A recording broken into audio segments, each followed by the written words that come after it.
They say the devil is in the details, and on the night of my 54th birthday, those details came wrapped in a red dress and a smile that didn't quite reach her eyes. For 28 years I had trusted my husband Rick completely. I believed in our marriage, our family, our future together. But sometimes the people closest to us are the ones hiding the biggest secrets, and sometimes those secrets have a way of revealing themselves at the most unexpected moments. Before we jump back in, tell us where you're tuning from, and if this story touches you, make sure you're subscribed, because tomorrow I've saved something extra special for you. My name is Linda Thompson, and this is the story of how my husband brought his girlfriend to my birthday dinner, and how I discovered that the best revenge isn't getting mad. It's getting even. The morning of my birthday started like any other Tuesday in our Cherry Creek home. Rick had already left for his office at Mountain States Insurance Group, where he'd been climbing the corporate ladder for 32 years. As Senior Vice President of Operations, he was just months away from retirement, and we'd been making plans for what we thought would be our golden years together. I remember standing in our spacious kitchen, same kitchen where I'd prepared thousands of meals for our family, looking out at the Colorado mountains, and feeling grateful for the life we'd built. Rick had been acting strange for weeks leading up to my birthday. He was working late more often, taking mysterious phone calls that he'd step outside to answer, and spending an unusual amount of time on his laptop. When I'd ask about it, he'd brush me off with explanations about preparing for retirement, transition, or handling complex insurance cases. I believed him because after 28 years of marriage, why wouldn't I? Trust was the foundation everything else was built on. Our son Brian, 26 and working for a tech startup downtown, had been excited about the birthday celebration Rick was planning. Brian and his wife Kelly, a nurse at Presbyterian Hospital, had been asking me for weeks what I wanted for my birthday. I kept telling them the same thing: just having the family together was enough. At 54, I wasn't someone who needed grand gestures or expensive gifts. I was a woman who had spent most of her adult life finding joy in simple pleasures. A good book, time with my 3-year-old granddaughter Emma, volunteer work at the elementary school where I used to teach before I gave up my career to support Rick's advancement. The plan, as Rick had explained it to me, was dinner at Rosewood Bistro, an upscale steakhouse downtown that we'd been to for anniversaries and special occasions. He'd reserved the private dining room, which surprised me because it seemed elaborate for what I'd assumed would be a quiet family dinner. When I questioned the expense, Rick had laughed and said I deserved to be celebrated properly. He'd even insisted I buy a new dress for the occasion, something I rarely did, since my wardrobe consisted mainly of comfortable clothes, suitable for my volunteer activities and casual family gatherings. That afternoon, I spent time getting ready with more care than usual. I'd chosen a navy blue dress that Kelly had helped me pick out the previous weekend, something elegant but not too flashy. As I applied makeup in our master bathroom mirror, I found myself reflecting on how blessed I felt. Sure, Rick and I had our challenges like any long-term couple, but we'd weathered them together. We'd raised a wonderful son, built a comfortable life, and were looking forward to traveling and enjoying retirement together. Rick came home from work earlier than usual that day, which should have been my first real clue that something was different. He was showered and dressed in his best suit, the charcoal gray one he wore to important company functions. He seemed nervous, fidgeting with his cufflinks and checking his watch repeatedly. When I complimented him on how handsome he looked, he barely acknowledged it, mumbling something about wanting to look nice for my special day. The drive to Rosewood Bistro was quiet. Rick seemed distracted, his hands gripping the steering wheel tighter than necessary as we navigated through Denver traffic. I filled the silence by talking about Emma's latest funny sayings and sharing gossip from my book club meeting the previous week. Rick nodded at appropriate intervals, but I could tell his mind was elsewhere. I attributed his distraction to work stress and the upcoming retirement transition. Rosewood Bistro was exactly as I remembered it: warm lighting, rich wood paneling, and the kind of atmosphere that made every meal feel like a celebration. The hostess led us to the private dining room, where Brian and Kelly were already waiting with little Emma, who ran to me with her arms outstretched, shouting "Happy birthday, Grandma Linda," in her sweet 3-year-old voice. The joy of holding my granddaughter breathing in her little girl's scent of strawberry shampoo and innocence made everything feel perfect in that moment. But then Rick announced that we'd be joined by a colleague from work. "I hope you don't mind," he said, his voice carrying a forced casualness that I'd never heard before. "Vanessa Martinez from the marketing department is in town, and since she doesn't know many people in Denver, I thought it would be nice to include her." He explained that Vanessa had recently transferred from the Phoenix office and was still getting settled. It seemed like a thoughtful gesture, the kind of inclusive kindness that had always been one of Rick's better qualities, so I readily agreed. When Vanessa arrived 20 minutes later, I understood immediately why Rick had seemed nervous. She was stunning in a way that made every other woman in the room feel suddenly aware of their own imperfection. Tall and elegant with glossy black hair that fell in perfect waves past her shoulders, she wore a red dress that hugged her figure in all the right places. Her makeup was flawless, her jewelry expensive but tasteful, and when she smiled her teeth were so white they could have been in a commercial. She looked like she'd stepped out of a magazine, and suddenly my navy blue dress felt frumpy and conservative. Rick's entire demeanor changed the moment Vanessa entered the room. The nervous energy that had characterized his behavior all day transformed into something else entirely. An alertness, an electricity that I'd never seen directed toward anyone but me in the early days of our relationship. He stood immediately when she appeared, pulling out her chair with an attentiveness that struck me as overly solicitous. For a work colleague, Vanessa was charming in a polished, professional way. She congratulated me on my birthday with apparent sincerity, complimented the restaurant choice, and engaged Emma in the kind of conversation that most adults struggle with when talking to small children. She had a gift with her, a beautiful leather-bound journal with my initials embossed on the cover, that was both thoughtful and expensive enough to make me uncomfortable. When I thanked her and mentioned that she shouldn't have gone to such trouble for someone she barely knew, she waved off my concerns with a laugh that sounded like wind chimes. Throughout dinner, I found myself studying the interaction between Rick and Vanessa with growing unease. There were small things, subtle details, that might not have registered if I hadn't been married to Rick for nearly 3 decades. The way he anticipated her needs, refilling her wine glass before she had to ask, the way she laughed at his jokes with just a little too much enthusiasm, the way they seemed to have their own language of glances and half-smiles that excluded everyone else at the table. Brian and Kelly appeared to enjoy Vanessa's company, engaging her in conversation about her work and her impressions of Denver. She spoke intelligently about marketing strategies and corporate culture, occasionally deferring to Rick's expertise in ways that seemed designed to boost his ego. She mentioned that Rick had been incredibly helpful in her transition to the Denver office, that he'd gone above and beyond to make sure she felt welcome and supported. The praise made Rick beam with pride in a way that felt excessive for simple workplace courtesy. When the waiter brought out my birthday cake, a beautiful chocolate creation with "Happy Birthday Linda" written in elegant script, I noticed that Vanessa joined in the singing with genuine enthusiasm. She even had Brian take a photo of all of us together, insisting that birthday memories should be properly documented. In the picture, which I would later examine with the intensity of a forensic investigator, Vanessa's hand rests lightly on Rick's shoulder,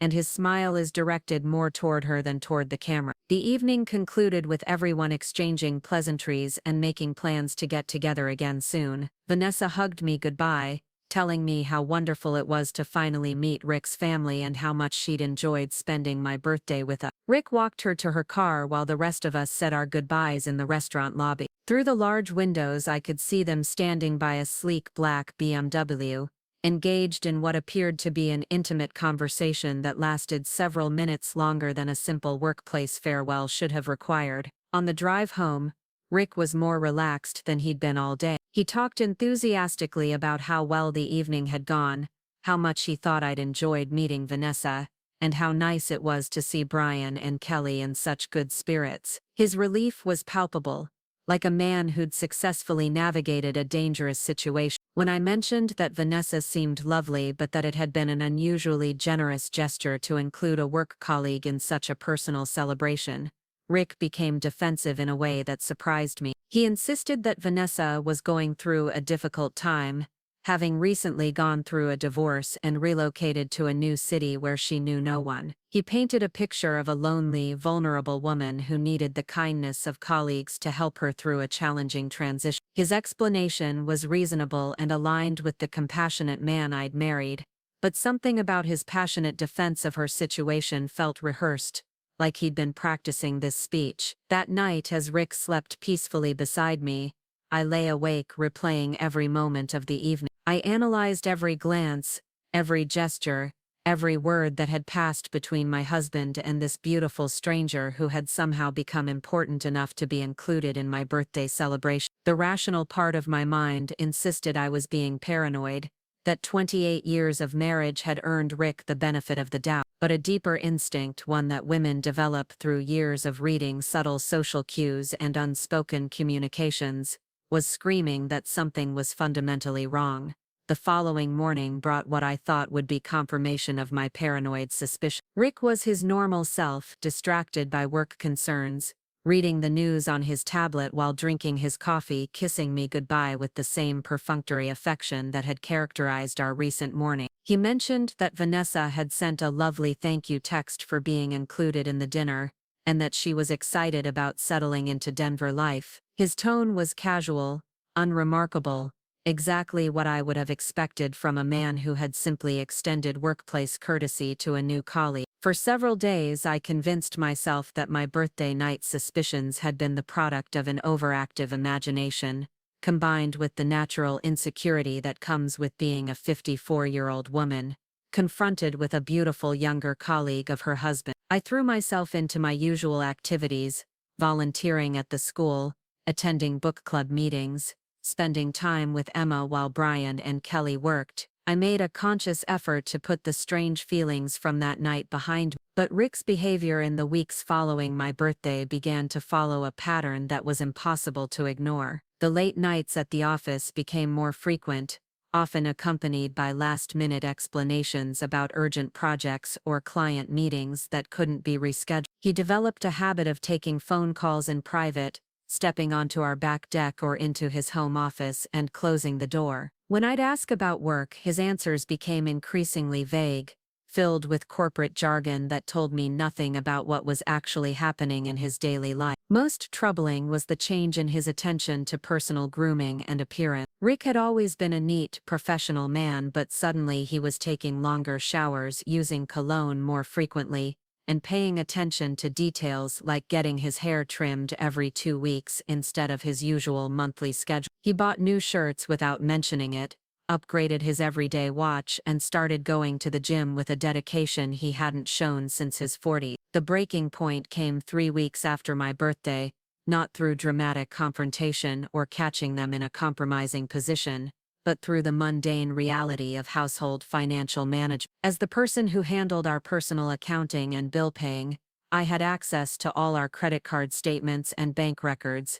It was while reviewing our monthly American Express statement that I discovered charges that made my blood run cold. There were restaurant receipts from places Rick had never mentioned going, charges for expensive jewelry from stores we'd never shopped at together, and hotel bills from a weekend when Rick had claimed to be attending a company conference in Colorado Springs. But it was the florist charges that ultimately broke my heart. Weekly flower deliveries to an address I didn't recognize, always ordered on the same day Rick claimed to be working late at the office. With shaking hands, I cross-referenced the charges with Rick's calendar, and began to see a pattern of deception that was so elaborate, it must have taken tremendous effort to maintain. Every late night at the office corresponded with restaurant charges. Every business trip he'd mentioned aligned with hotel bills that were far too expensive for corporate travel. The jewelry purchases coincided with days when Rick had been particularly affectionate toward me, as if buying gifts for another woman had somehow eased his guilt about his ongoing betrayal of our marriage. I sat in our home office for over an hour,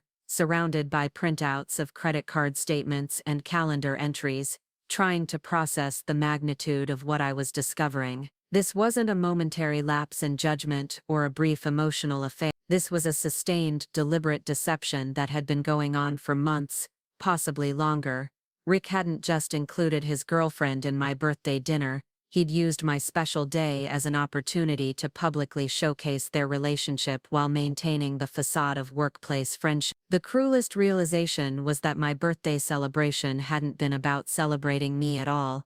It had been Rick's way of having his cake and eating it too, literally and figuratively. He'd wanted to spend my birthday with Vanessa, but couldn't figure out how to do it without arousing suspicion, so he'd crafted an elaborate story about workplace courtesy and professional kindness. My birthday had become a prop in his deception, a convenient excuse to be with the woman he was actually celebrating. That evening, when Rick came home from another allegedly long day at the office, I was waiting for him in our living room with the credit card statements spread across our coffee table like evidence in a criminal trial. I didn't say anything at first, just watched his face as he walked into the room and saw the papers. The color drained from his features, and for a moment he looked like a man who'd been caught in a lie so massive that even he couldn't figure out how to explain it away. The silence that followed was deafening.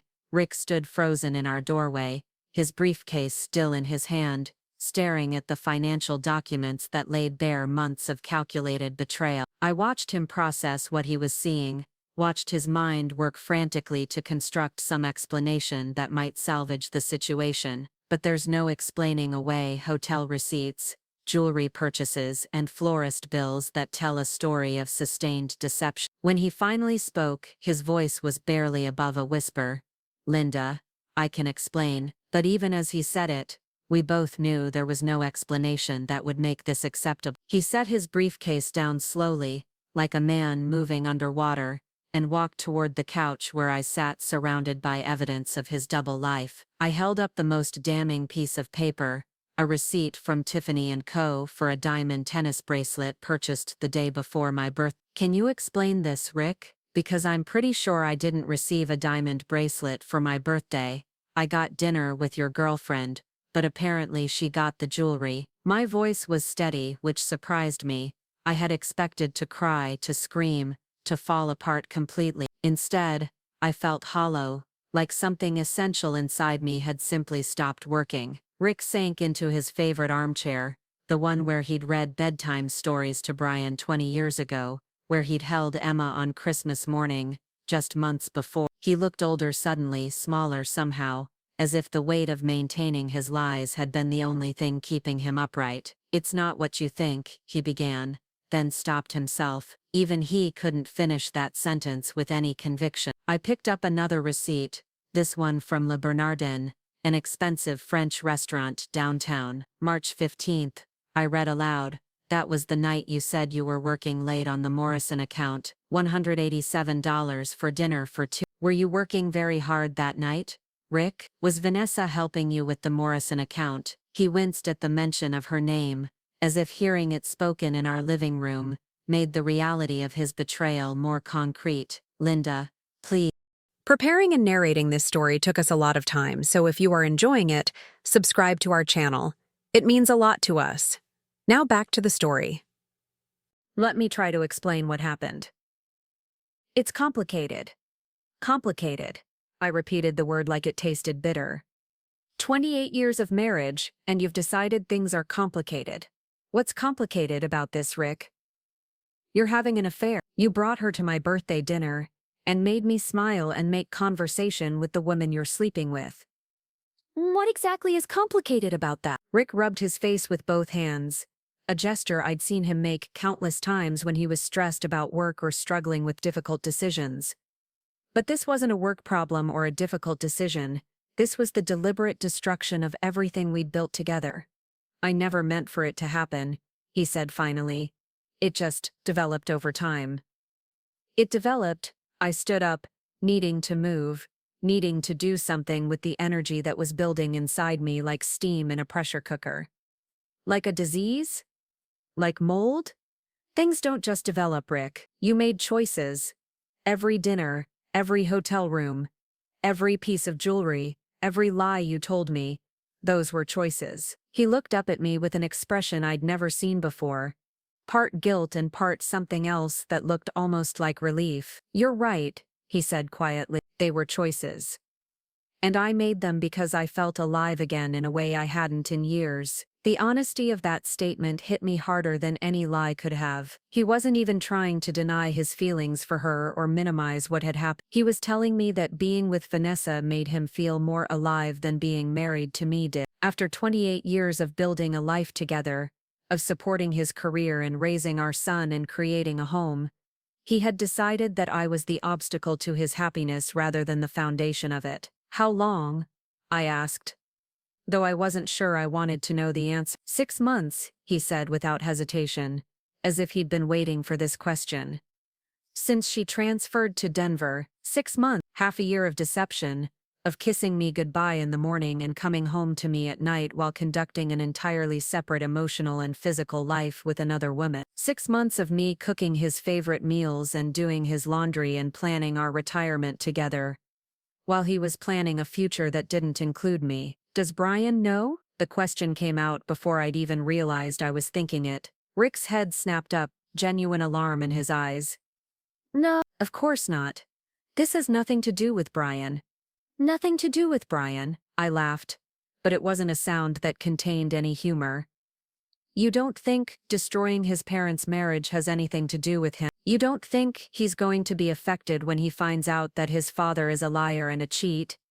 Linda, please don't involve Brian in this. He doesn't need to know anything about what's happening between us. The presumption in that statement, that this was something happening between us rather than something he was doing to us, made my vision blur with rage. What's happening between us, Rick, is that you've been having an affair for 6 months and used my birthday as an excuse to parade your girlfriend in front of our family. What's happening between us is that you've spent thousands of dollars on another woman while lying to my face every single day. Brian is going to know about this, because I'm not going to pretend it didn't happen to protect your reputation. Rick stood up suddenly, his own anger finally surfacing. And what exactly do you think you're going to accomplish by telling him? By telling anyone? Do you want to destroy our family because you're hurt and angry? I want to destroy our family. I stared at him in disbelief. I want to destroy our family. Rick, you already destroyed it.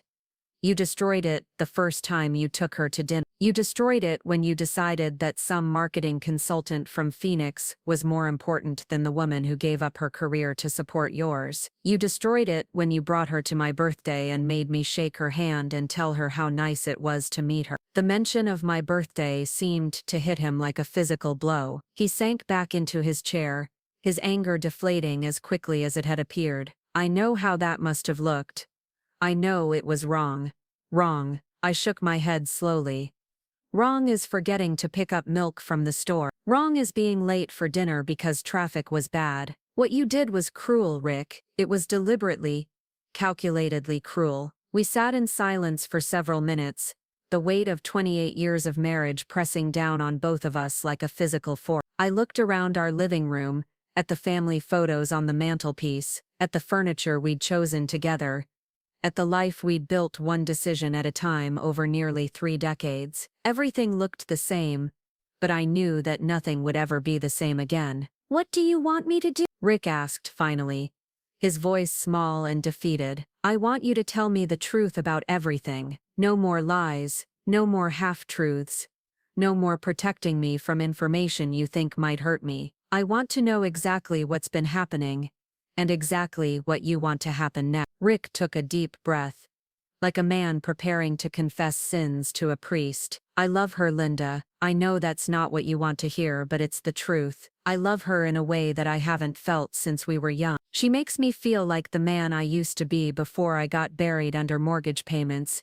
and career pressure and family obligations. Family obligations. He had just described me and our son as obligations, burdens that had somehow diminished his sense of himself. The man I had loved for 28 years, the man I had sacrificed my own dreams and ambitions to support, had decided that loving me was an obligation rather than a choice. And what about our marriage? I asked. What about the promises we made to each other? What about the life we've built together? I don't know, he said honestly. I don't know how to make this right. I don't know how to stop feeling the way I feel about her. And I don't know how to go back to the way things were before I met her. The conversation continued for another hour, with Rick providing details I hadn't asked for, and explanations that only made things worse. He told me about their first dinner together, how it had started as a work meeting and evolved into something personal. He described the gradual progression of their relationship, how professional discussions had become personal conversations, how personal conversations had become emotional intimacy, how emotional intimacy had become physical involvement. He told me about the elaborate lies he'd constructed to spend time with her, the fake work trips and fictional client meetings that had provided cover for their relationship. He described the guilt he'd felt, especially in the beginning, but how that guilt had faded as his feelings for her had intensified. He talked about Vanessa like she was a revelation, a missing piece that had finally made his life complete. What he didn't seem to understand was that every detail he shared was another nail in the coffin of our marriage. Every description of his feelings for her was a confirmation that what we had built together meant nothing to him anymore. Every explanation of his behavior was evidence that he had chosen to prioritize his own happiness over the well-being of everyone else in his life. By the time our conversation ended, it was nearly midnight. Rick had moved into the guest bedroom, not because I had asked him to, but because he seemed to understand that sleeping in our marital bed after such revelations would be unthinkable. I lay awake in our king-sized bed, staring at the ceiling and trying to process the complete upheaval of everything I had believed about my life. The next morning brought the practical realities of living with devastating knowledge. Rick left for work early, before I had gotten up, leaving behind only a note saying he would stay late at the office to give me space to think. But thinking was exactly what I couldn't afford to do, because thinking led to spiraling anxiety and paralyzing despair. Instead, I called my sister Margaret, who lived in Portland, and told her everything. Margaret listened without interruption, occasionally making soft sounds of sympathy and outrage, and when I finished, she was quiet for a long moment before speaking. "Linda," she said finally, "I'm so sorry. I know how much you love Rick, how much you've invested in that marriage. But you need to start thinking about protecting yourself now. You need to talk to a lawyer." The suggestion felt premature, like admitting defeat before we'd even tried to work things out. But Margaret was insistent that I needed to understand my legal and financial position regardless of what I decided to do about the marriage. She gave me the name of a divorce attorney in Denver, a woman named Sarah Mitchell who had handled her friend's divorce several years earlier. I spent the day in a strange state of suspended animation, going through the motions of normal life, while feeling like I was watching everything from a great distance. I did laundry, paid bills, prepared dinner that Rick wouldn't be home to eat. I called Brian to check on Emma, making casual conversation about preschool activities and weekend plans, while dying inside from the knowledge that their stable family life was about to be shattered. That evening, Kelly called to thank me again for including her in my birthday dinner, and to tell me how much she'd enjoyed meeting Vanessa. "She seemed so nice," Kelly said innocently, "and so interested in family life. She asked a lot of questions about you and Rick, about how long you'd been married, and whether you were planning any special trips for his retirement." The realization that Vanessa had been gathering information about our marriage, our plans, our relationship dynamics, made me feel sick. She hadn't just been passively involved in Rick's deception. She had been actively learning about the life she was helping him destroy. Over the following days, Rick and I moved around each other like polite strangers sharing space in a hotel. He continued sleeping in the guest room, leaving early for work and staying late at the office. When he was home, our conversations were limited to logistics about household matters and scheduling. He didn't mention Vanessa, and I didn't ask, but her presence hung over everything like smoke from a fire we were both pretending not to smell. The breaking point came when Brian called to invite us to Emma's preschool play the following week. It was an innocent request, the kind of family obligation that had always brought us joy. But as I listened to my son describe his daughter's excitement about performing in her first theatrical production, I realized that I couldn't continue living this charade. "Brian," I said, interrupting his enthusiastic description of Emma's costume, "I need to talk to you about something important. Can you and Kelly come over this weekend?" There was a pause on the other end of the line. "Is everything okay, Mom?" You sound different. Everything is not okay, I said quietly, but we'll get through it. We always do. That weekend conversation with Brian and Kelly marked the beginning of the public phase of my private nightmare. I had decided that I couldn't protect Rick from the consequences of his choices anymore, and that meant our son needed to know the truth about what was happening to his family. Brian's initial reaction was denial. He insisted there had to be some explanation, some misunderstanding that would make everything make sense again. He pointed out that Rick had always been a devoted father and husband, that affairs just weren't something he could imagine his father engaging in. Kelly was more pragmatic, asking pointed questions about the evidence I had found, and expressing anger on my behalf that surprised me with its intensity. The conversation lasted for hours, with Brian moving through the stages of grief in real time. Denial gave way to anger gave way to bargaining, and bargaining gave way to a hollow acceptance that his family as he had always known it no longer existed. By the end of the afternoon, he was talking about confronting his father, about demanding explanations and accountability. But when Brian actually spoke to Rick, the conversation didn't go as any of us had expected. Rick didn't deny the affair or try to minimize his relationship with Vanessa. Instead, he seemed almost relieved to finally discuss it openly. He told Brian the same things he had told me, that he loved Vanessa, that she made him feel alive again, that he didn't know how to fix the situation, but couldn't bring himself to end it. Brian came back to me after that conversation changed in ways I hadn't anticipated. Instead of being angry at his father, he seemed confused and hurt in a more fundamental way. He talks about her like she's the love of his life, Brian said.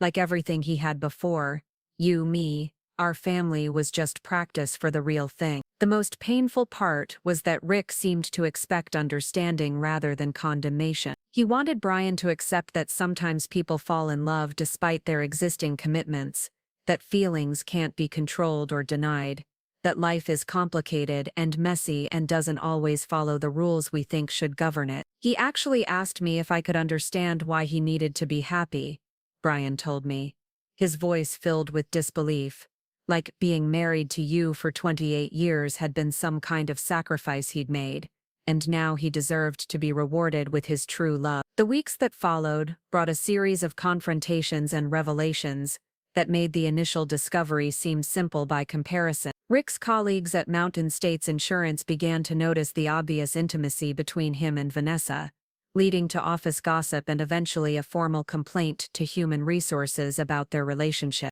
The company had strict policies about romantic relationships between supervisors and subordinates, and Rick's position as senior vice president made his involvement with Vanessa a potential liability.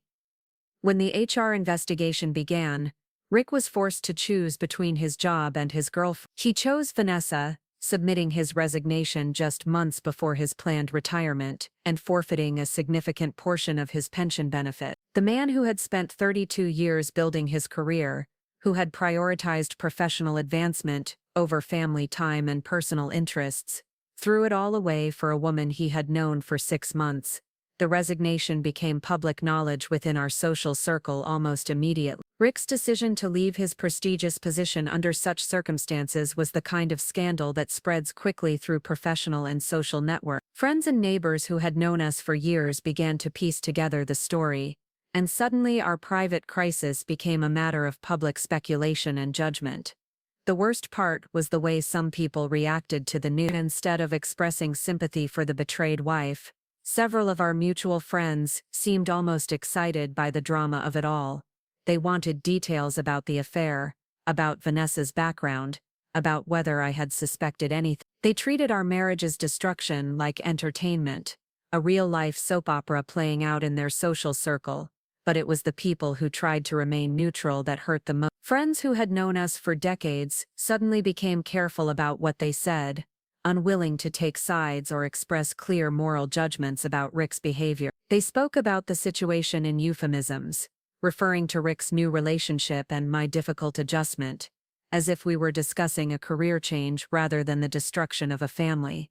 The social isolation that followed was unlike anything I had ever experienced. People who had been regular presences in our life began to distance themselves, either because they felt awkward about the situation, or because they had decided that maintaining a relationship with Rick and Vanessa was more appealing than supporting the abandoned wife. Dinner invitations stopped coming, phone calls became less frequent, and I found myself excluded from social events where Rick and Vanessa might be present. The final public humiliation came when Rick and Vanessa appeared together at a company holiday party just 2 months after his resignation. Despite no longer working for Mountain States Insurance, Rick had been invited as a longtime colleague, and he brought Vanessa as his date. Photos from the event circulated on social media, showing them dancing together, laughing together, looking like a happy couple celebrating the holiday season. Brian showed me the photos on his phone, his face tight with anger and embarrassment. "Everyone at my office has seen these," he said. "People are asking me if Dad really left his wife for a younger woman. If you're okay, if the family is falling apart, I don't know what to tell them anymore." Looking at those photos, Rick in his tuxedo, Vanessa in a glittering cocktail dress, both of them looking radiantly happy, I felt something inside me finally break completely. This wasn't a man struggling with a difficult situation or trying to manage competing loyalty. This was a man who had made his choice and was celebrating it publicly, while his wife of 28 years sat alone in the house they had built together. That night, I called Sarah Mitchell, the divorce attorney Margaret had recommended, and scheduled an appointment for the following week. I had spent months hoping that Rick would come to his senses, that the guilt and social pressure would force him to end his affair and recommit to our marriage. But the holiday party photos made it clear that he felt no guilt about his choices and had no intention of returning to a life he now viewed as a compromise. The decision to file for divorce felt both inevitable and surreal. After 28 years of marriage, I was about to become a statistic, another middle-aged woman whose husband had traded her in for a newer model. But as I looked around our empty house, at the family photos that no longer represented our reality, at the life we had built that no longer existed, I realized that holding on to something that was already gone wasn't courage. It was just another form of self-destruction. The next chapter of my life was about to begin, whether I was ready for it or not.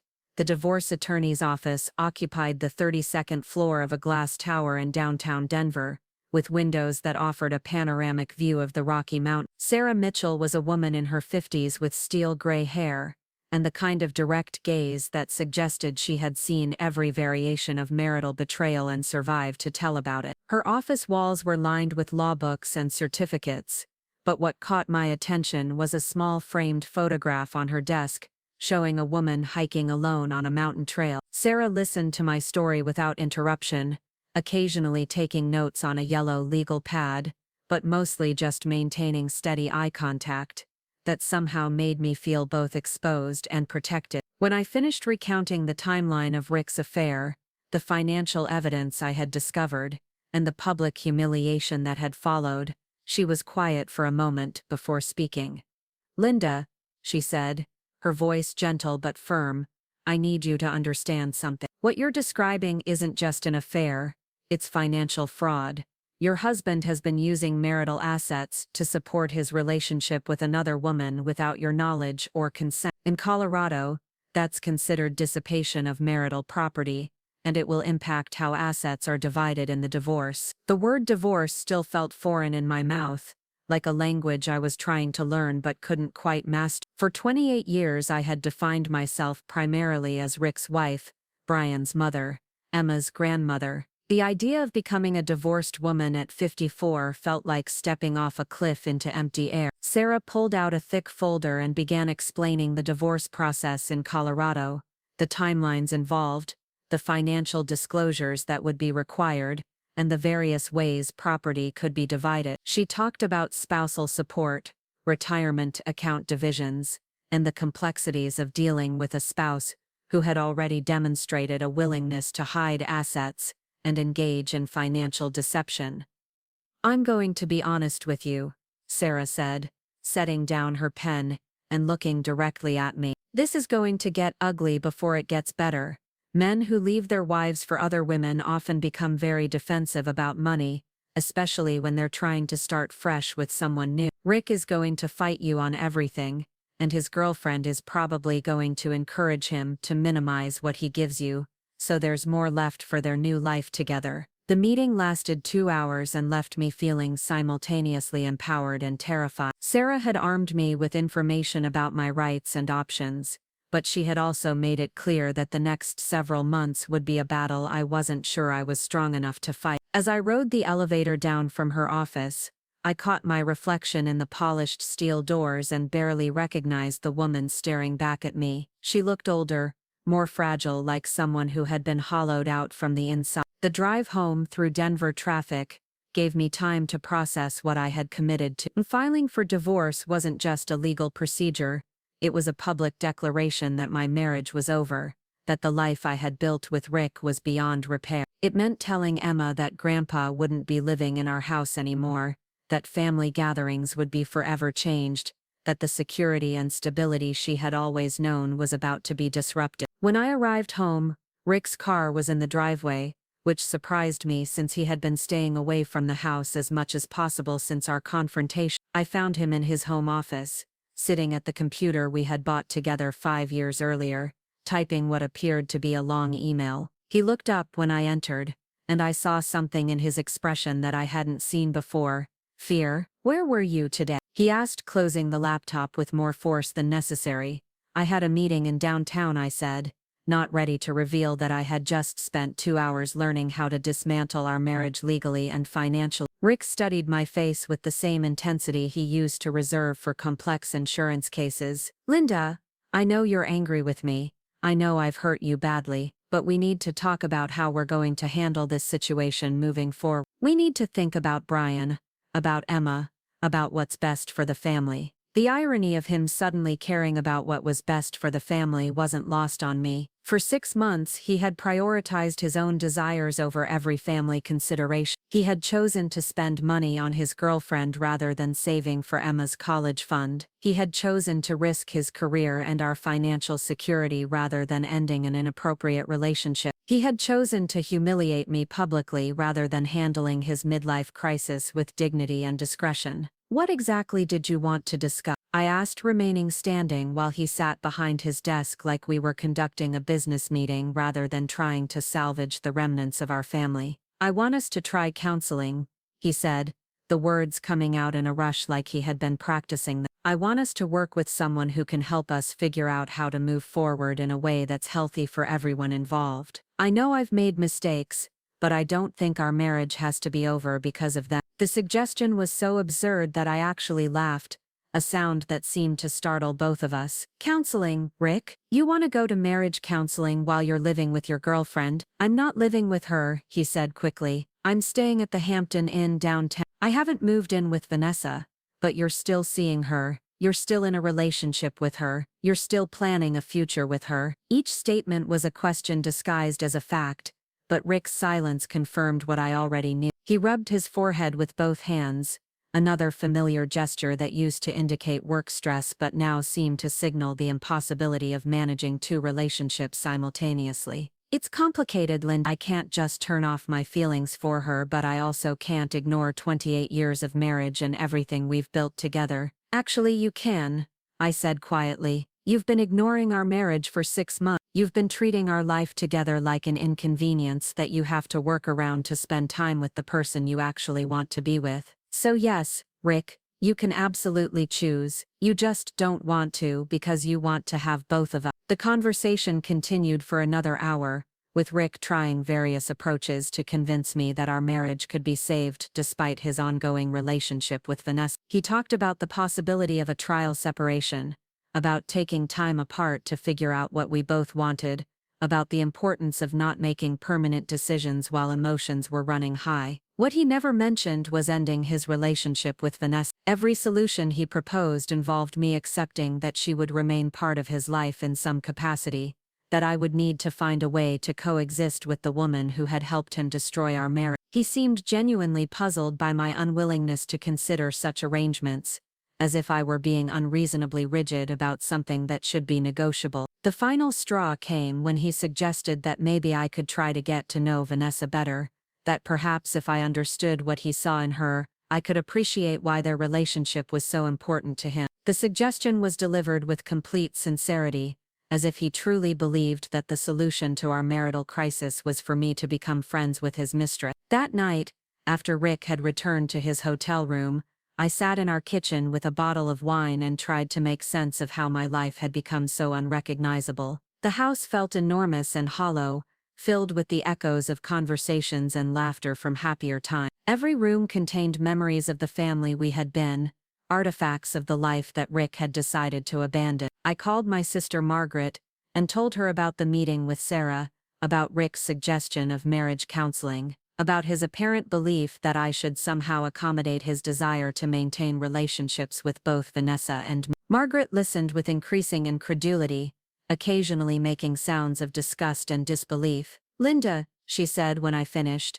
"you realize he's completely delusional, right? He's created this fantasy where he gets to keep everything he wants without any consequence. He wants his comfortable marriage, his stable family life, his respected position in the community, and his exciting affair with a younger woman. He's upset because you're forcing him to choose, and he doesn't want to choose." Margaret's assessment was harsh but accurate. Rick had spent 6 months living in a carefully constructed bubble, where he could have both relationships without fully confronting the impossibility of the situation. My discovery of the affair had burst that bubble, but instead of accepting reality, he was trying to create a new version of the same arrangement with my conscious participation, rather than my ignorant complicity. The conversation with Margaret helped clarify what I needed to do next, but it also highlighted how isolated I had become. Most of our mutual friends had known Rick longer than they had known me, and many of them were more willing to overlook his affair than to condemn it. The couples we had socialized with for years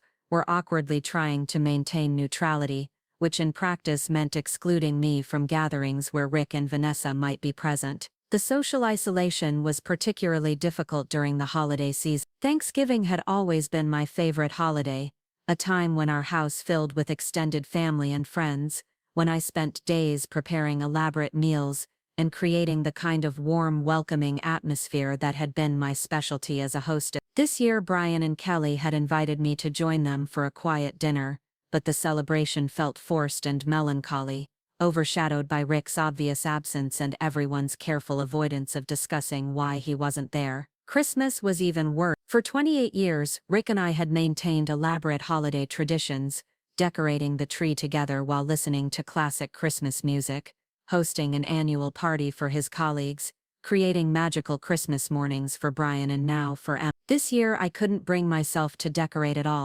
The house remained stark and unadorned, a physical manifestation of how empty my life had become. Brian tried to compensate for Rick's absence by visiting more frequently, bringing Emma over to bake cookies and watch holiday movies, but his efforts only highlighted the fundamental change in our family dynamic. Where there had once been the comfortable chaos of a multi-generational family celebration, there was now the careful choreography of a broken family trying to maintain traditions that no longer made sense. The low point came on New Year's Eve when I found myself alone in the house for the first time during a major holiday since I had gotten married. Brian and Kelly had gone to a party with friends from Kelly's hospital, and Rick was presumably celebrating with Vanessa somewhere in the city. I sat in our living room, with a glass of champagne, watching the ball drop on television, and wondering how I had become the kind of person who spent New Year's Eve alone. The symbolism wasn't lost on me. As one year ended, and another began, I was literally and figuratively starting over. But instead of feeling hopeful about new beginnings, I felt terrified about facing an uncertain future without the safety net of marriage and family that had defined my adult life. January brought a return to practical concerns. Sarah had filed the divorce papers and Rick had been served at his hotel. His initial response was to hire an aggressive attorney who immediately began challenging every aspect of the proposed settlement. Instead of accepting responsibility for his role in ending the marriage, Rick seemed determined to fight me on every financial detail, as if preserving his assets was more important than preserving any possibility of an amicable relationship for Brian's sake. The discovery process revealed the full extent of Rick's financial deception. In addition to the credit card charges I had already found, he had opened a separate bank account and had been depositing money there for months. He had also taken out a personal loan using our house as collateral without my knowledge, money that had been used to fund weekend trips with Vanessa and to pay for an expensive jewelry collection that she now wore like trophies of their relationship. Most shocking was the revelation that Rick had already begun shopping for a house with Vanessa, looking at properties in Aspen where they planned to move after his divorce was finalized. Real estate listings that Sarah's investigator had obtained showed that they were considering homes worth more than our current house, properties that would require Rick to maximize his settlement from our divorce to afford. The evidence painted a picture of a man who had been planning his exit from our marriage with the same methodical attention to detail that he had once applied to his insurance cases. This wasn't a spontaneous affair that had gotten out of hand. It was a calculated replacement of one life with another, with me as the unwitting financier of his transition. Brian's reaction to these revelations was swift and decisive. After learning about the secret bank account and the house shopping, he stopped taking Rick's phone calls and refused to meet with him. "I don't know who this person is," Brian told me after Sarah had shared the financial discovery documents with us. "The father I grew up with wouldn't have stolen money from his own family to impress some woman he barely knew." The estrangement between Brian and Rick created additional stress for everyone involved. Emma kept asking where Grandpa Rick was and why he didn't come to their house anymore. Kelly found herself in the impossible position of trying to explain adult relationship dynamics to a 3-year-old while managing her own anger about Rick's behavior. The worst part was that Rick seemed genuinely surprised by Brian's reaction. He had somehow convinced himself that his son would understand and accept his choices once he explained how happy Vanessa made him. When Brian refused to meet with him,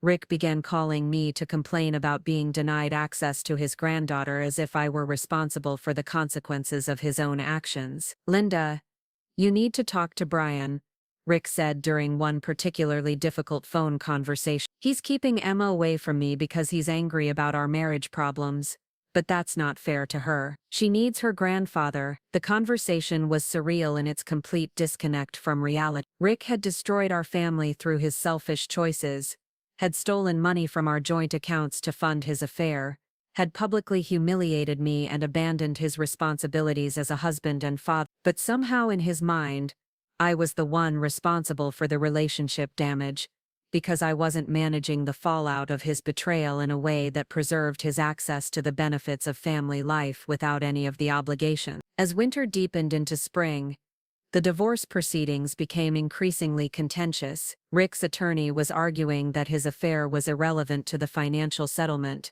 that Colorado's no-fault divorce laws meant his adultery shouldn't impact how assets were divided. They were also claiming that the money he had spent on Vanessa constituted legitimate business expenses related to his work relationship with her, despite clear evidence that their relationship had been personal from the beginning. Sarah was fighting these claims aggressively, but the legal process was slow and expensive. Every document request generated billable hours, every deposition required preparation time, every motion and counter-motion added to legal fees that were rapidly consuming the very assets we were fighting to protect. The stress of the divorce process, combined with the social isolation and family disruption, began to take a physical toll. I lost weight without trying, developed insomnia that left me exhausted during the day, and found myself crying at unexpected moments in grocery store checkout lines, during television commercials, while folding laundry that was now only mine. My doctor prescribed antidepressants and suggested counseling, but therapy felt like another obligation I couldn't afford financially or emotionally. Instead, I threw myself into volunteer work at the elementary school, taking on additional responsibilities that kept me busy during the day and provided a sense of purpose that my personal life lacked. It was during one of these volunteer shifts that I met Marcus Chen for the first time. The school had hired his accounting firm to help with their annual financial audit, and I was assigned to assist him in reviewing expense records and fundraising documentation. Marcus was a quiet man with kind eyes and patient demeanor, someone who seemed comfortable with numbers in a way that reminded me of Rick's early career focus. Our initial interactions were purely professional, But over the course of several weeks, we developed an easy working relationship that gradually evolved into something approaching friendship. Marcus had lost his wife to cancer 4 years earlier and was raising twin 16-year-old daughters alone.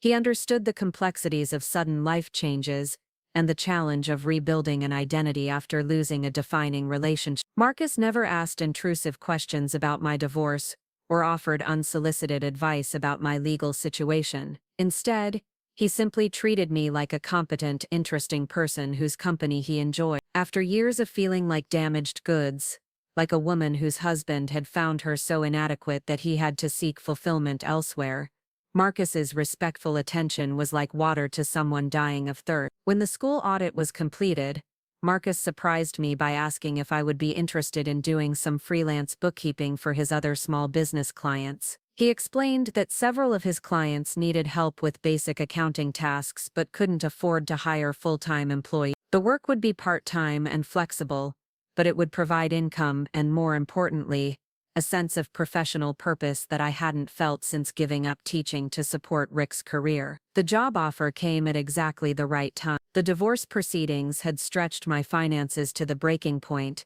and the prospect of earning my own money felt like the first step toward real independence. I accepted Marcus's offer with gratitude.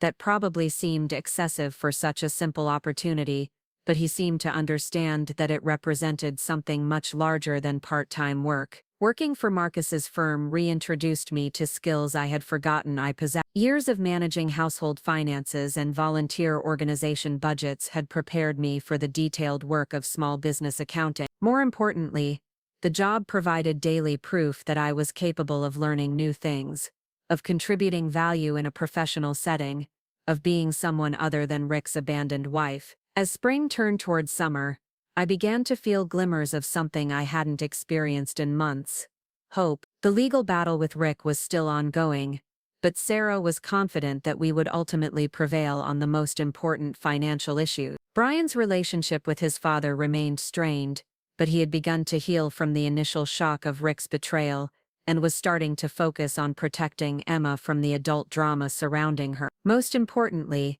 I was beginning to imagine a future that didn't revolve around repairing the damage Rick had done or trying to restore the life he had taken away. For the first time since discovering his affair, I was thinking about what I wanted rather than what I had lost. The transformation wasn't dramatic or sudden. It happened gradually, through small daily choices to focus on possibilities rather than problems, to invest energy in relationships that nourished me rather than ones that drained me, to build a life that was authentically mine rather than a reaction to someone else's choices. But the real change began the day Marcus asked if I would like to have dinner with him, not as a colleague or a friend helping another friend through a difficult time, but as a man asking a woman for a date. The invitation was gentle and patient, offered with the understanding that I might not be ready but with hope that someday I might be. Standing in my kitchen, looking out at the Colorado mountains that had witnessed 28 years of my marriage and the painful dissolution that followed,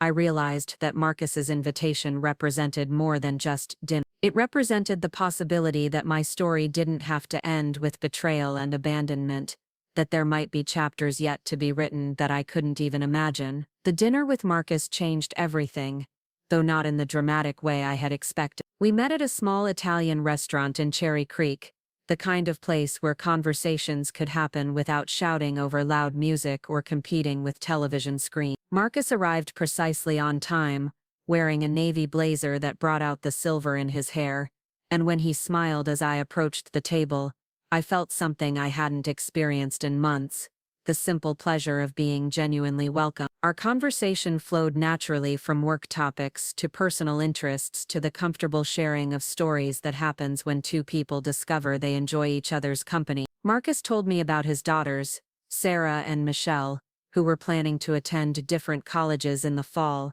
and were currently engaged in a friendly competition over who could stress their father out more during the application process. He described his wife's battle with cancer with the kind of honest grief that comes from someone who has processed loss without letting it define his entire identity. When Marcus asked about my marriage, I found myself able to discuss Rick's affair without the crushing weight of shame and anger that had characterized every previous conversation about the topic. Something about Marcus's calm acceptance of human complexity made it possible to describe my situation as a problem to be solved rather than a catastrophe to be survived. The hardest part, I told him over our shared tiramisu, isn't even the betrayal. It's the way everyone expects me to just accept that this is how things are now. Rick acts like I should be grateful that he's being honest about his feelings, and our mutual friends act like I'm being petty for refusing to socialize with him and his girlfriend. Marcus nodded thoughtfully. People are uncomfortable with clear moral boundaries, he said. They prefer situations where everyone is a little bit wrong so they don't have to choose sides. But some situations actually do have a right side and a wrong side, and pretending otherwise doesn't make them more civilized. The validation was startling in its simplicity.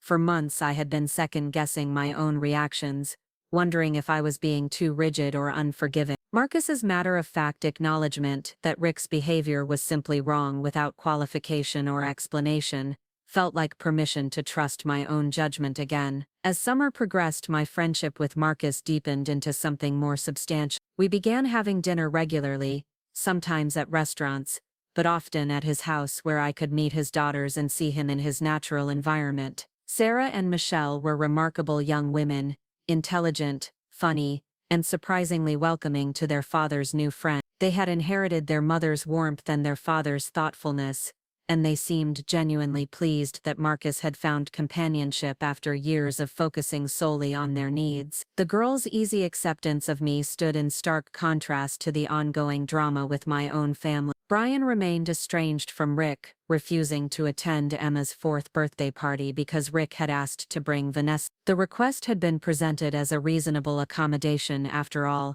Vanessa was now a permanent part of Rick's life, and shouldn't Emma get to know her grandfather's partner? Kelly had been furious about the suggestion, pointing out that Emma was too young to understand the complexities of adult relationships, and that exposing her to the woman who had helped destroy her grandparents' marriage was inappropriate. Brian had sided with Kelly, leading to a heated phone argument with Rick that ended with Rick accusing his son of being manipulated by his bitter mother. The accusation stung not because it was true but because it revealed how thoroughly Rick had rewritten the narrative of our family's dissolution. In his version of events, I was the vindictive ex-wife who was poisoning his son against him rather than the woman who had been betrayed and abandoned. Vanessa was the innocent victim of a jealous older woman's campaign of harassment, rather than the knowing participant in an affair that had destroyed a marriage. This revised history had apparently been shared with Rick's colleagues and friends, because I began receiving well-meaning advice from people who had heard Rick's side of the story. Former neighbors suggested that I should try to be more understanding of Rick's happiness. Wives of his business associates recommended that I focus on moving forward rather than dwelling on the past. Even some members of my book club hinted that my ongoing anger was becoming unattractive and that I should consider the possibility that Rick's new relationship was actually a blessing in disguise. The gaslighting was subtle but persistent,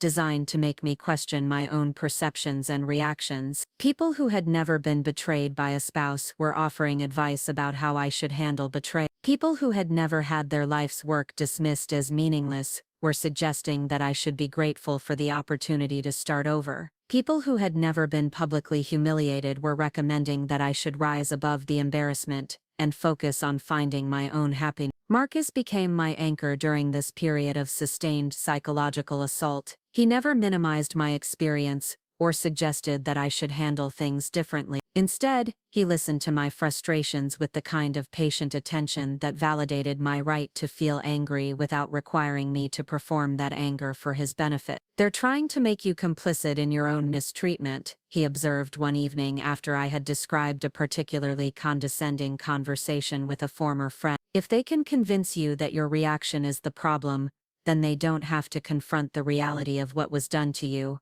Marcus's insight helped me understand why the social pressure to get over it felt so oppressive. My continued anger was inconvenient for people who wanted to maintain friendships with both Rick and me. My refusal to socialize with Vanessa was awkward for people who found her charming and didn't want to exclude her from social events. My insistence on calling Rick's behavior an affair rather than a new relationship was uncomfortable for people who preferred euphemisms to moral clarity. The breakthrough came when Marcus suggested that I stop trying to maintain relationships with people who were unwilling to acknowledge the reality of what had happened to me. You don't owe anyone access to your life, he said simply. If people can't support you without conditions, then they're not really supporting you at all. The advice was revolutionary in its simplicity. I had spent months trying to preserve friendships with people who were actively undermining my emotional recovery, thinking that losing my social circle would be another victory for Rick and Vanessa. But Marcus helped me understand that surrounding myself with people who minimized my experience was actually preventing me from healing.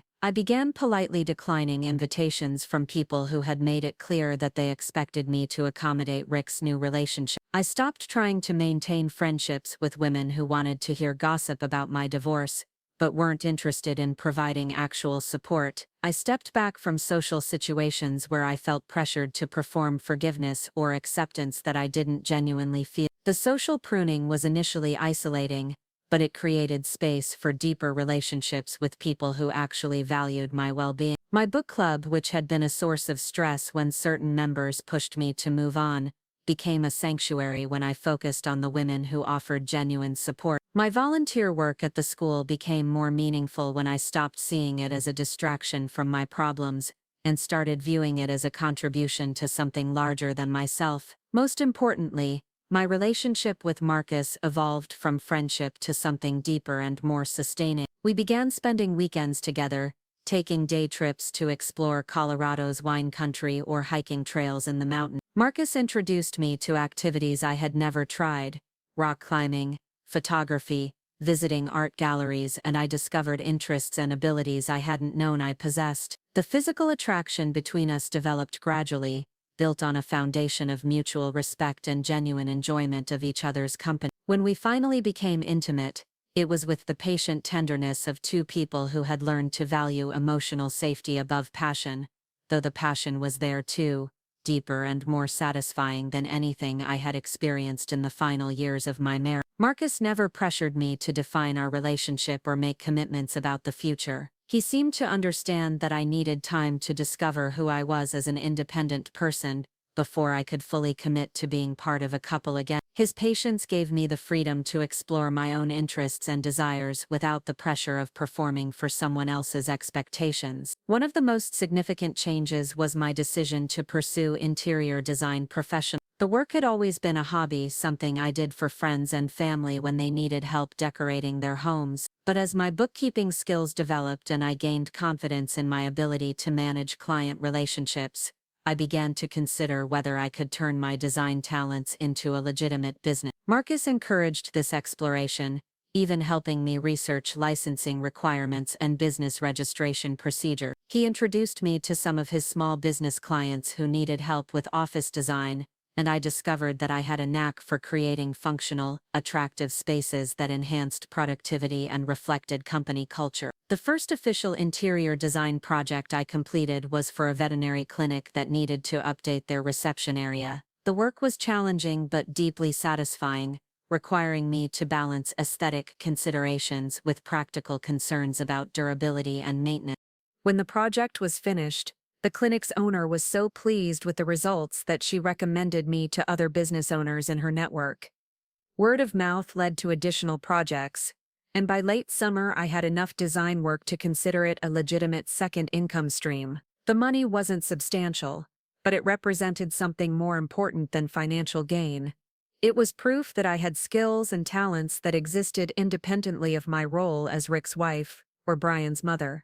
The professional development coincided with major changes in the divorce proceedings. Rick's aggressive legal strategy had backfired spectacularly when Sarah's investigators uncovered evidence that he had been hiding assets in accounts that Vanessa had helped him establish. The financial fraud was so extensive that the judge had ordered sanctions against Rick's attorney and had threatened to hold Rick in contempt of court if he didn't provide complete financial disclosure. The revelations about Rick's hidden assets had also attracted the attention of his former employer's insurance regulators, who were investigating whether he had violated professional ethics rules during his affair with Vanessa. The scandal had made Rick unemployable in the insurance industry, forcing him to depend entirely on his divorce settlement and whatever assets he could hide from the court.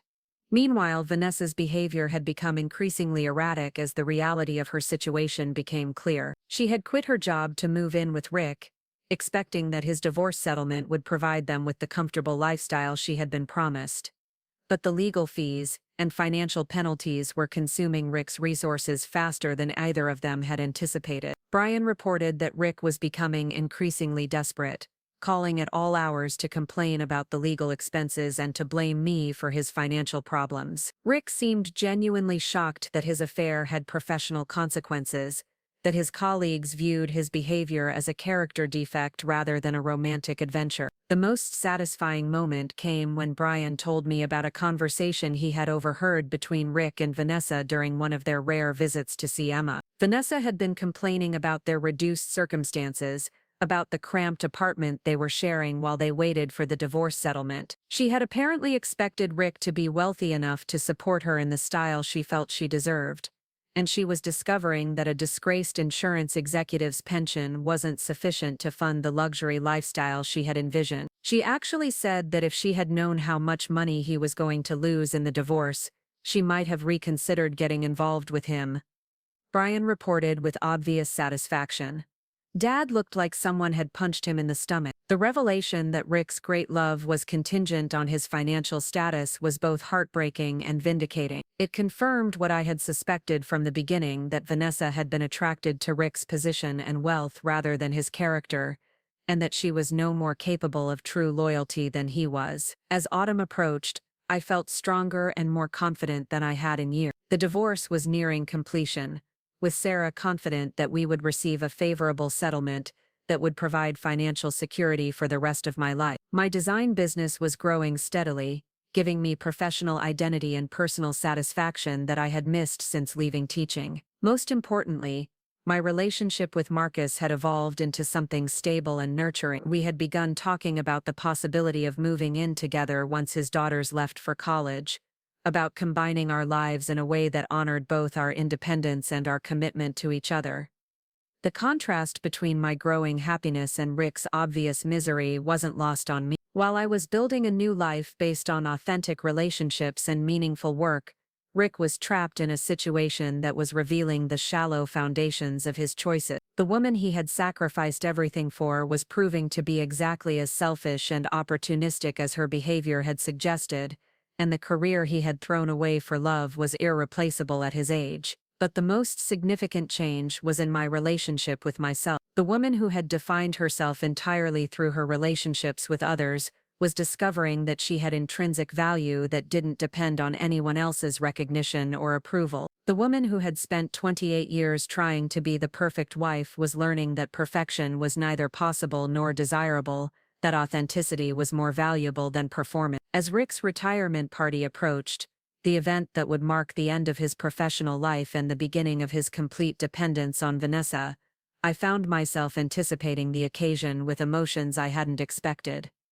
I wasn't angry anymore, or even particularly sad. Instead, I felt a calm sense of closure, as if I were about to witness the final chapter of a story that had ended for me months ago. Marcus had agreed to accompany me to the party, not as a weapon against Rick, but as a symbol of the life I had built without him. The man who had brought his girlfriend to my birthday dinner was about to discover what it felt like to face the consequences of his choices in public, with the entire professional and social community that had once respected him as witnesses to his transformation. The party was scheduled for the first Saturday in October at the Denver Country Club, where Rick had once been a member in good standing. The venue was elegant and expensive, exactly the kind of place where Rick had always felt comfortable and important. But this time, he would be celebrating not his achievements but his failures, not his successful career but his descent into professional disgrace. As I prepared for the event, choosing a dress that made me feel confident and beautiful, I reflected on how much had changed since that devastating birthday dinner 10 months earlier. The woman who had been humiliated and abandoned had become someone stronger, more independent, more genuinely happy than she had ever been during her marriage. Rick had brought his girlfriend to my birthday dinner thinking he was celebrating his own liberation. Instead, he had given me the greatest gift he could have offered, the freedom to discover who I really was when I wasn't trying to be who he wanted me to be. The retirement party would be his celebration, but it would also be my vindication, and I intended to enjoy every moment of it. The Denver Country Club sparkled under crystal chandeliers as I walked through the entrance with Marcus at my side. The retirement party was in full swing, filled with Rick's former colleagues, who had no idea they were witnessing the celebration of a man whose career had ended in disgrace rather than honor. The irony wasn't lost on me. Rick had always loved being the center of attention at these corporate gatherings, and tonight he certainly was, though not for the reasons he had hoped. Marcus looked distinguished in his charcoal suit, his quiet confidence a stark contrast to the nervous energy I could feel radiating from Rick across the room. When Rick spotted us, his face went through a series of expressions: surprise, confusion, and something that looked almost like panic. Vanessa, stunning as always in a black cocktail dress that probably cost more than most people's monthly rent, followed his gaze, and her perfectly composed features tightened with obvious displeasure. We made our way through the crowd, with Marcus introducing himself to people I had known for years but who seemed surprised to see me with someone other than Rick. The conversations were polite but awkward, filled with the kind of careful small talk that happens when people aren't sure what they're supposed to know about your personal life. Tom Bradley from HR approached us near the bar, his expression genuinely warm as he greeted me. "Linda, it's so good to see you. You look absolutely radiant." He shook hands with Marcus and I could see him processing the implications of my having moved on so completely. "I have to say, we've all missed seeing you at these events." The comment was innocent enough, but it carried weight because Tom had been one of the few people at Rick's company who had treated the affair scandal with appropriate seriousness. As HR director, he had been responsible for investigating the relationship between Rick and Vanessa, and his professional disapproval had been one of the factors that had led to Rick's resignation. "Thank you, Tom. This is Marcus Chen, my partner." The word felt natural coming out of my mouth, and I saw Marcus smile slightly at my public claim of our relationship. "Marcus." Tom was always one of the good ones at Mountain States. We chatted for a few minutes about neutral topics: the venue, the weather, Tom's upcoming vacation plan. But I could feel eyes on us from across the room, and when I glanced over, I saw Rick and Vanessa watching our conversation with obvious tension. Rick looked older than his 56 years, his face showing the strain of the past months, while Vanessa appeared to be conducting some kind of urgent whispered conversation with him. The confrontation I had been expecting came when Rick finally approached us, leaving Vanessa by the appetizer table with a look of barely contained fury. He walked over with the forced casualness of someone trying to appear unaffected by a situation that was clearly bothering him tremendously. "Linda," he said, his voice carrying the artificially warm tone he used when he was trying to manage a difficult situation. "I wasn't expecting to see you here." "Hello, Rick." I kept my voice neutral, neither warm nor cold. "This is Marcus Chen. Marcus, my ex-husband Rick." The introduction was deliberately formal, designed to establish that Rick no longer held any special position in my life. Marcus extended his hand with professional courtesy, and Rick shook it while clearly trying to assess what exactly Marcus represented in my life. "I didn't realize you were bringing anyone," Rick said, his eyes moving between Marcus and me as if trying to solve a puzzle he didn't understand. "I thought it was appropriate," I replied evenly. "After all, you set the precedent at my birthday dinner." The reference to that night hit its mark. Rick's carefully maintained composure cracked slightly, and I saw a flash of the guilt and discomfort he had been trying to hide. Around us, the party continued, but I could sense that our conversation was drawing attention from people who were curious about the dynamics playing out in front of them. "Linda, I know that was difficult for you," Rick said, lowering his voice, "but I hope you can understand that I was trying to handle an impossible situation as best I could." "You were handling it perfectly," I said with a smile that didn't reach my eyes. "For yourself, just like you've handled everything else." Marcus remained silent beside me, his presence steady and supportive without being aggressive. He understood that this was my moment, my opportunity to face Rick from a position of strength rather than devastation. Rick glanced back at Vanessa, who was now talking to Janet Foster, the company CEO. Even from a distance, I could see that the conversation wasn't going well. Janet's expression was polite but distant, the kind of professional courtesy that suggested she was tolerating rather than enjoying the interaction. "I hear congratulations are in order," Rick said, changing the subject with obvious discomfort. "Tom mentioned you've started your own design business." "That's right," I replied. "It's been incredibly fulfilling to build something that's entirely my own." The emphasis on my own wasn't subtle, but it was effective. Rick had always taken credit for our joint accomplishments, treating my contributions to our life as support for his success rather than achievements in their own right. Now I was making it clear that my new life was built on my own efforts and decisions. "That's wonderful," Rick said, though his tone suggested he found it anything but wonderful. "I'm glad you're doing well." "I'm doing better than well," I said quietly. "I'm happy, genuinely happy in a way I haven't been in years." The statement was simple but devastating. Rick's face went pale as he processed what I was telling him, that my life without him was better than my life with him had been, that the woman he had abandoned was thriving while he was struggling with the consequences of his choices. Before Rick could respond, Vanessa appeared at his side, her arm sliding possessively through. Up close I could see the tension around her eyes, the slight tightness in her smile that suggested the evening wasn't going as smoothly as she had hoped. "Rick, darling," she said, her voice pitched to carry to nearby conversation. "Janet was just telling me about the company's new marketing initiatives. Perhaps we should mingle more." The suggestion was clearly designed to extract Rick from our conversation, but it also provided me with the perfect opportunity to make my own statement. I turned to Marcus with genuine warmth, placing my hand on his arm in a gesture that mirrored Vanessa's possessive claim on Rick. "Marcus, would you like to dance?" I asked, my voice carrying the same intimacy that Vanessa had used with Rick. As we moved toward the dance floor, I caught a glimpse of Rick's expression, a mixture of loss and regret, that suggested he was finally beginning to understand what he had given up. Vanessa was pulling him toward another group of people, but her grip on his arm looked more desperate than affectionate. Marcus was a wonderful dancer, leading me through a slow waltz with the same quiet confidence he brought to everything else in his life. As we moved together, I felt the final pieces of my old life falling away, replaced by something authentic and sustainable. "You handled that beautifully," Marcus murmured as we swayed to the music.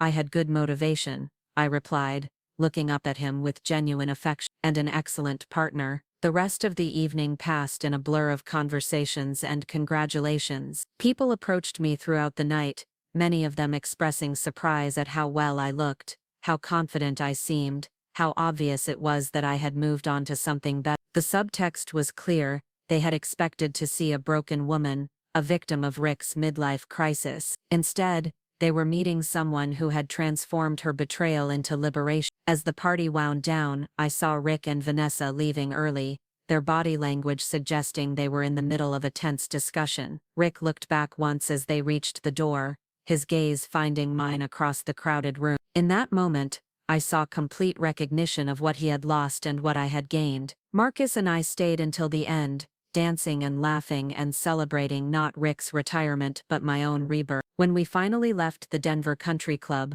walking hand in hand toward the car, I felt like I was closing the door on one chapter of my life and opening another. The woman who had been humiliated at her birthday dinner had become someone who could face her betrayer with grace and confidence. The wife who had been abandoned had become a partner who was truly valued. The life that had been destroyed had been rebuilt into something stronger and more authentic than what had come before. Rick had brought his girlfriend to my birthday dinner, thinking he was celebrating his own freedom. Instead, he had given me the greatest gift imaginable, the chance to discover who I really was when I wasn't trying to be who someone else wanted me to be. And tonight, I had returned the favor, bringing my own partner to his retirement party, and showing him exactly what he had lost. As Marcus and I drove home through the Denver streets, I realized that revenge hadn't been about hurting Rick or proving a point. It had been about reclaiming my own power, my own worth, my own right to happiness. The best revenge, it turned out, wasn't getting even, it was getting free. Up next, you've got 2 more standout stories right on your screen. If this one hit the mark, you won't want to pass these up. Just click and check them out.